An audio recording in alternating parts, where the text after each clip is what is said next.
Хора, в Lidl има всички хелоуински неща, хайде да ги купим. Ако продължавам в същия дух, ще се разоря за малко. Купих абсолютно всичко, което намерих, така че се прибираме да ги пробваме. Изкарчих твърде много пари за това цялото нещо. Почваме с гигантска скелет глава. Хелоуински Wednesday Snacks. Те са малки прилепчета. Много хубаво. 10 от 10. Има с вкус на кетчуп и на сол, но ще ги отворя друг път. Този път са паяжинки. 10 от 10. Минаваме напред с Wednesday шоколади. Сега отварям и ако вътре шоколада е във формата на Wednesday, ще е много яко. Препакетирали са хелоуинските шоколади от миналата година. Средно. 5 от 10.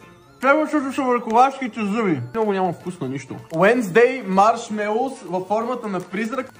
Хора, аз го подпалих. Вкусно изгорял. Падна ми се тиква. 6,5 от 10. Wednesday бомбони с татуировки. Мислех, че ще са Wednesday татуировки, но са просто хелоуински. Оле, мозъка му изпадна. Кат мамба, чупа чуп. И най-хелоуинското за накрая, ето тази хелоуинска тиква. Еха.